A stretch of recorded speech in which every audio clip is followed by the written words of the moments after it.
It's been a little while since I've done a personal video for my viewers and subscribers, and fate threw into my lap an excellent opportunity for engaging in a bit of reflection, because I have not had my laptop, which turns out to be an incredibly important tool for me, for about 2 weeks. So this video is some of my reflections on that, and a little bit of discussion of how that happened and what I have to look forward to, and what it's like to work on this big Mac and other related topics.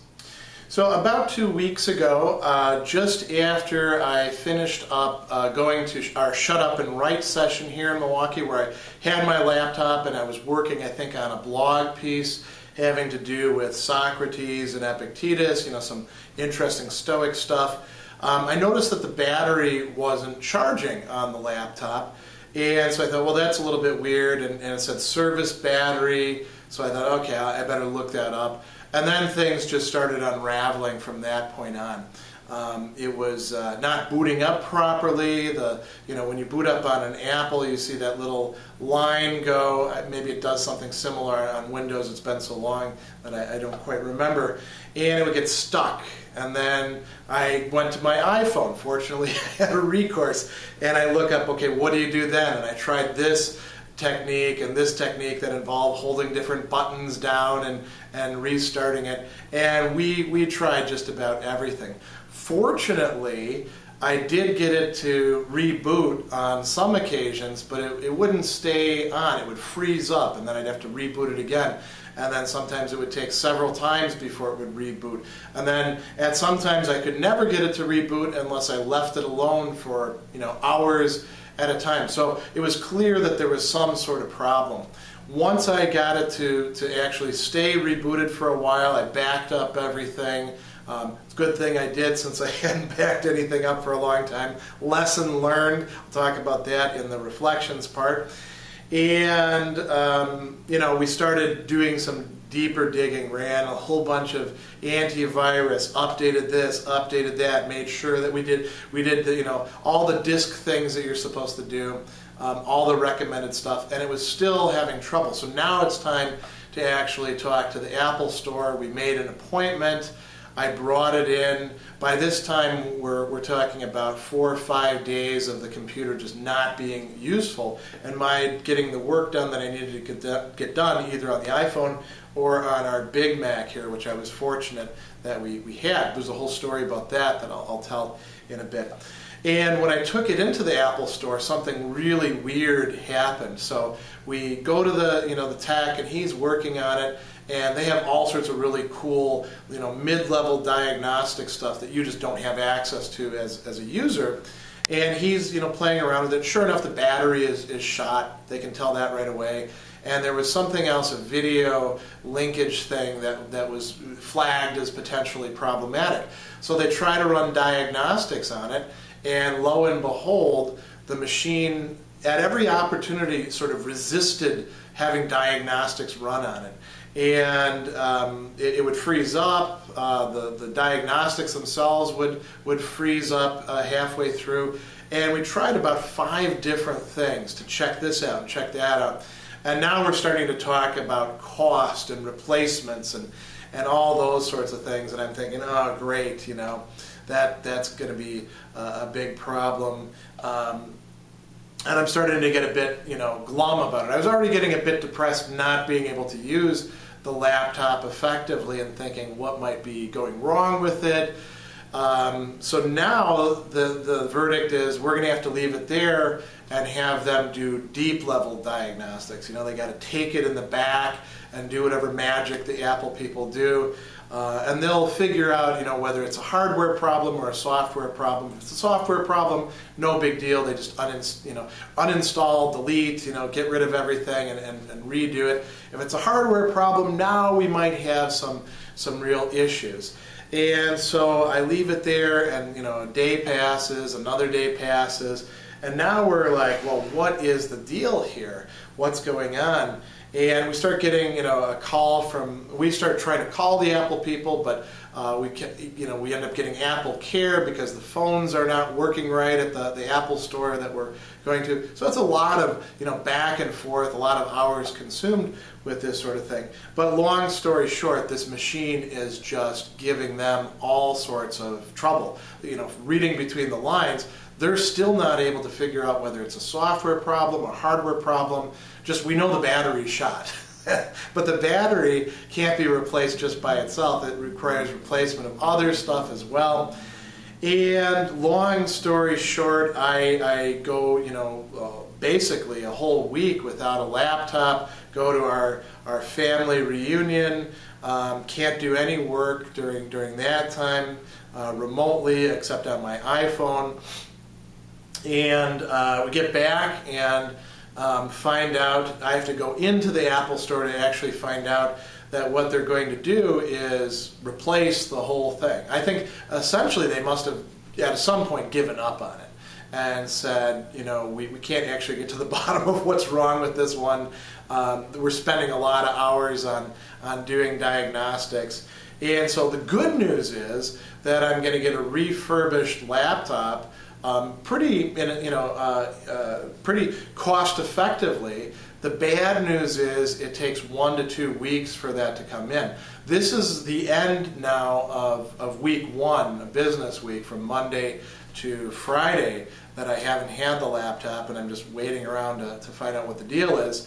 So it could be a whole another week and perhaps even to the Monday after that before I see the new laptop and then can get my old data that I've got on the hard drives, put it on there, and get back to work.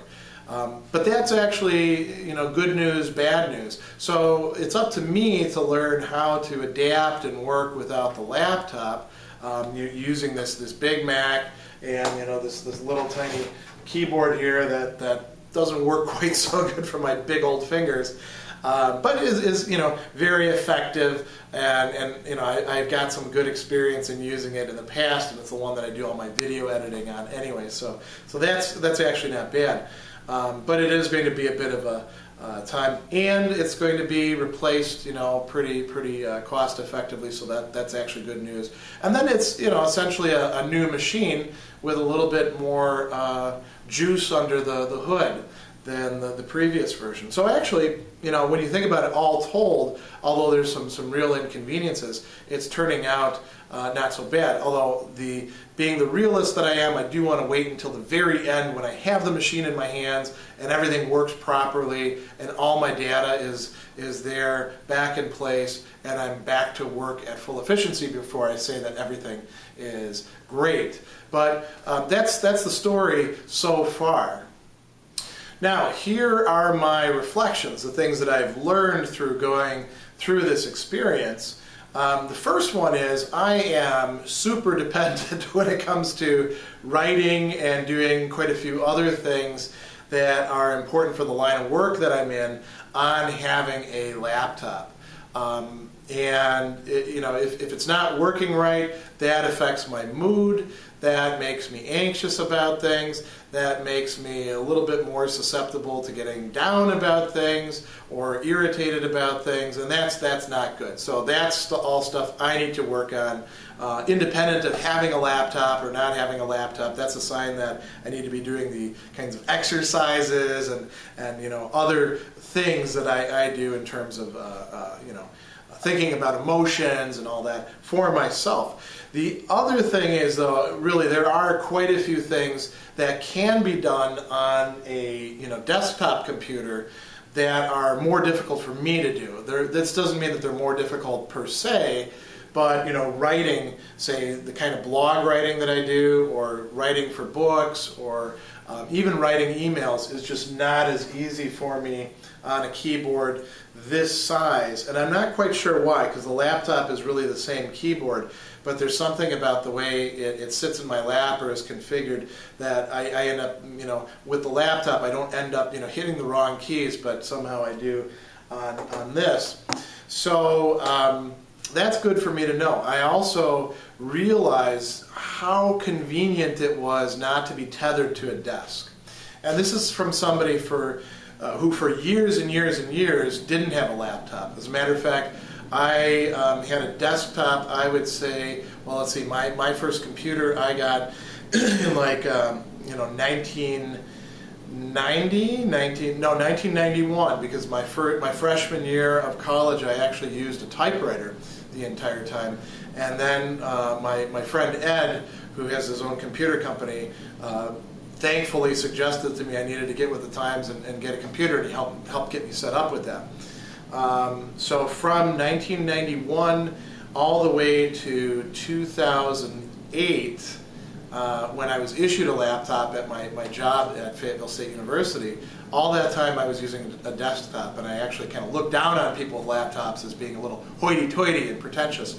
And then I got a laptop, and I found, well, this is kind of nice. I can go anywhere and work. And for a long time, I had a laptop that was a PC laptop, and that was good. And then we replaced it with the Mac that I currently have, that's out being refurbished. So in a way, it's not the same Mac, but in a way, it is the same Mac. I've just become used to being able to go anywhere and work. I can go, down to other places in our apartment. I can sit on my chair. I don't have to sit here at this desk in order to work. I can go to the library if I want, or walk to the museum, or go to a cafe. And the other thing is, you've got so much power in that machine. That machine is just as powerful as this desktop, except when it comes to a few cool things that this can do. And you get used to having that capacity to just like get online immediately and meet with a client in Australia by Skype, and then start working on a piece for a blog, and then immediately shift to answering some emails, and going on and on and on. So I have become very aware of just how precarious this is, and that you can't really, for me, do things quite as effectively on your iPhone or on the desktop. So that's actually a good lesson. I'm going to be much more conscious about how lucky I am to have a laptop, I think, and I'll probably, I imagine, be a bit more conscious of making sure that nothing else ever once again threatens my use of the laptop. So I'll be a bit more careful with it as a piece of machinery. I am quite rough on things, banging them around, sometimes spilling food and all that. So great object lesson for me. Like I said, it's been about 2 weeks, so that's a long time to observe all this sort of stuff. I also realized that how important it is that I begin backing up data, not daily necessarily, but at least weekly, because I don't want to ever feel that anxiety of, well, what about all these files? God forbid they shouldn't work. I want to have the stuff backed up in at least 2 places, and have that off of my plate. So that means scheduling time for myself to do that at least once a week, and making sure that I follow through on that. So that is the whole story. A lot of frustrations at the beginning, some anxiety about what it was going to mean in terms of cost, in terms of not being able to get things done. 2 weeks into it, it's not quite so bad, and I actually feel quite grateful about all the years that I had, good years out of that machine, and I'm looking forward to seeing the new machine with my old data populated back onto it. I have gotten a renewed appreciation for what I can do with the Big Mac up here, and I've still been able to do work, just meet with my clients instead of meeting with them somewhere else by Skype. I meet with them here in this room. My video work, I'm still able to get that done here. And so it's actually turned out to be, except for the writing part, writing blog stuff, writing stuff for classes, it's actually turned out to be not so bad. So there's the whole story.